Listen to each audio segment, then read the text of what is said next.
Guys, നല്ലൊരു beef ബിരിയാണിയുടെ recipe ആയിട്ടാണ് ഞാനിന്ന് വന്നിട്ടുള്ളത്. അതിനായിട്ട് 1/2 കിലോ ബീഫ് കഴുകിയെടുത്തിട്ടുണ്ട്. 250 ml കപ്പിൽ 2 കപ്പ് ജീരകശാല അരി കഴുകിയെടുത്തിട്ടുണ്ട്.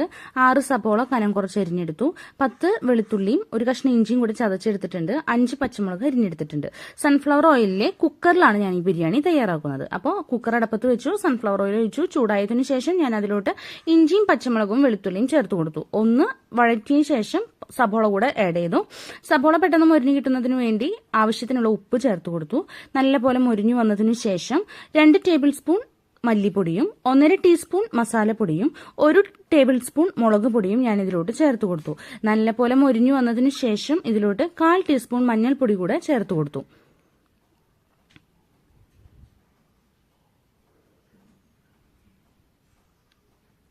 ഇനി നല്ലപോലെ ഒന്ന് ഇളക്കി കൊടുത്തതിന് ശേഷം നമുക്കിതിലോട്ട് ബീഫ് ചേർത്ത് കൊടുക്കാം.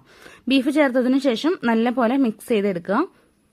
ബീഫ് പെട്ടെന്ന് വെന്ത് കിട്ടാനായിട്ട്, നല്ല സോഫ്റ്റ് ആയിട്ട് പെട്ടെന്ന് വെന്ത് കിട്ടാനായിട്ട് നമുക്കിതിലോട്ട് 1 ടീസ്പൂൺ വിനാഗിരിയും കൂടെ ചേർത്ത് കൊടുക്കാം.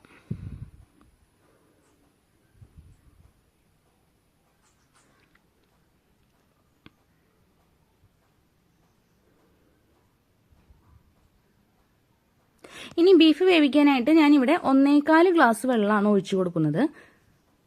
ആദ്യം 1 ഗ്ലാസ് വെള്ളം ഒഴിച്ച് നല്ലപോലെ മിക്സ് ചെയ്ത് കൊടുക്കുക. അതിനുശേഷം 1/4 ഗ്ലാസും കൂടെ വെള്ളം ഒഴിച്ചു കൊടുത്തു.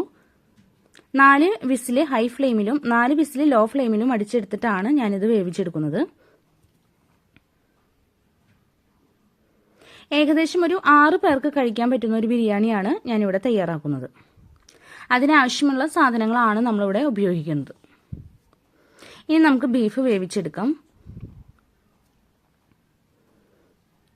ബീഫ് വെന്ത് വരുന്ന നേരം കൊണ്ട് നമുക്ക് മറ്റു പണികൾ ചെയ്തു തുടങ്ങാം.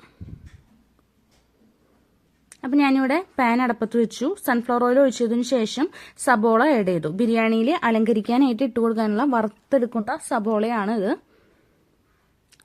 സബോള നല്ലപോലെ വറന്ന് കിട്ടാനായിട്ട് നമുക്ക് ഒരല്പം ഉപ്പ് ചേർത്ത് കൊടുക്കാം. നല്ലപോലെ മിക്സ് ചെയ്തെടുക്കാം. ഇപ്പൊ സബോള ഏകദേശം മുരിഞ്ഞു വന്ന് തുടങ്ങിയിട്ടുണ്ട്. നല്ലപോലെ മുരിഞ്ഞതിന് ശേഷം നമുക്കിത് ഒരു പാത്രത്തിലോട്ട് മാറ്റി വയ്ക്കാം.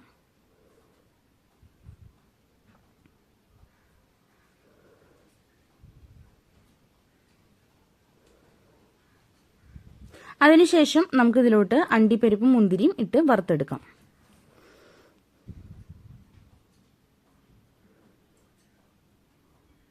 അണ്ടിപ്പരിപ്പ് വറന്നു വന്നതിന് ശേഷം മുന്തിരിയും കൂടെ ആഡ് ചെയ്യാം. നമുക്കതും വറുത്ത് കോരി വയ്ക്കാം. ബീഫ് നല്ലപോലെ വെന്ത് വന്നിട്ടുണ്ട്. ഇനി നമുക്ക് ബീഫിന് ഒരു പണിയില്ല, നമുക്ക് വേറെ പാത്രത്തിലോട്ട് മാറ്റി വയ്ക്കാം. ഇനി നമുക്ക് കുക്കറിൽ റൈസിന്റെ കാര്യങ്ങൾ നോക്കാം. അപ്പം ഞാനിവിടെ കുക്കർ അടപ്പത്ത് വെച്ചു. നമ്മൾ സബോള വറുത്തിട്ട് ബാക്കിയുള്ള സൺഫ്ലവർ ഓയിലാണ് ഞാനിവിടെ ചേർത്ത് കൊടുത്തിട്ടുള്ളത്.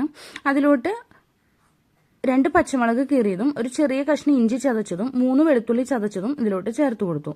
ഒന്ന് വഴറ്റിയതിനു ശേഷം ഇതിലോട്ട് മസാലപ്പൊടി ആഡ് ചെയ്ത് കൊടുക്കാം. 1/4 ടീസ്പൂൺ മസാലപ്പൊടിയാണ് ഞാനിവിടെ ചേർത്ത് കൊടുക്കുന്നത്.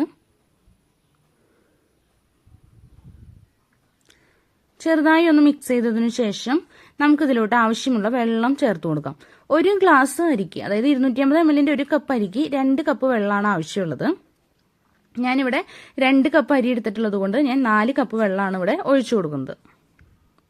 വെള്ളം നല്ലപോലെ തിളച്ചു വന്നതിന് ശേഷം വേണം അരി ചേർത്ത് കൊടുക്കാനായിട്ട്. അപ്പം നമുക്ക് ആവശ്യത്തിനുള്ള ഉപ്പ് ചേർത്ത് കൊടുത്തിട്ട് നമുക്ക് വെള്ളം തിളപ്പിച്ചെടുക്കാം.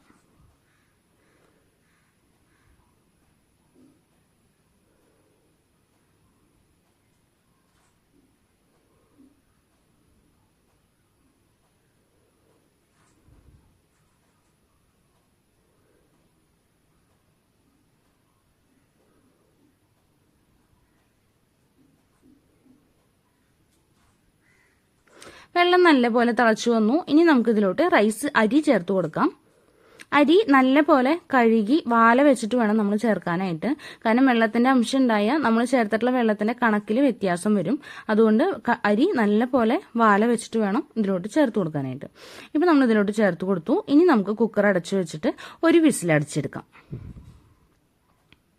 ഇപ്പം നമ്മുടെ റൈസ് ആയി കഴിഞ്ഞു. നമ്മൾ ഒരു വിസിലടിച്ചു, നല്ലപോലെ വെന്തിട്ടുണ്ട്. ഇനി നമുക്കിത് ദമ്മിടാനായിട്ട് നോക്കാം. അപ്പം ഞാനിവിടെ സൺഫ്ലവർ ഓയിൽ കുക്കറിന്റെ അടിയിൽ ചെറുതായിട്ട് ഒഴിച്ചു കൊടുത്തു. ഇനി നമ്മൾ തയ്യാറാക്കി വെച്ച ബീഫ് നമുക്ക് കുറച്ച് ഇതിലോട്ട് ഇട്ട് കൊടുക്കാം. അതിന്റെ മേലെയായിട്ട് നമുക്ക് റൈസ് ഇട്ട് കൊടുക്കാം.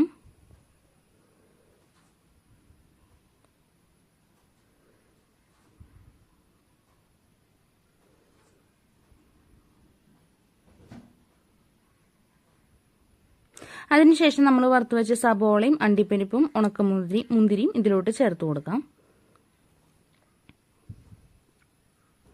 വീണ്ടും ഇതുപോലെ തന്നെ ബീഫ് ഇട്ട് കൊടുക്കാം, റൈസ് ഇട്ട് കൊടുക്കാം, സബോള വറുത്തത് ഇട്ട് കൊടുക്കാം. സബോള വറുത്തത് ഇടുന്നതിന് മുൻപായിട്ട് എസൻസ് ചേർക്കാൻ താല്പര്യമുള്ളവരുണ്ടെങ്കിൽ അവസാനത്തെ ലെയർ ചോറിട്ട് കഴിഞ്ഞാൽ നമുക്ക് അതിലോട്ട് ഓരോ ഡ്രോപ്പ് വാനില എസൻസും ഒരു ഡ്രോപ്പ് പൈനാപ്പിൾ എസൻസും ചേർത്ത് കൊടുക്കാവുന്നതാണ്. അതിനുശേഷം സബോളയും അണ്ടിപ്പരിപ്പും മുന്തിരിയും വറുത്തത് ഇട്ട് കൊടുക്കാം. പിന്നെ ഒരു 10-15 മിനിറ്റ് നമുക്ക് കുക്കർ മൂടി വെച്ചിട്ട് ആവി കയറ്റാം. അപ്പോൾ കുക്കറിന്റെ വിസിൽ മാറ്റി വെച്ചിട്ട് വേണം നമ്മൾ ആവി കയറ്റാനായിട്ട്. അങ്ങനെ വിസിൽ ഊരി വെച്ചതിന് ശേഷം ഒരു 10-15 മിനിറ്റ് നമുക്കിത് ആവിയിൽ വെക്കാം.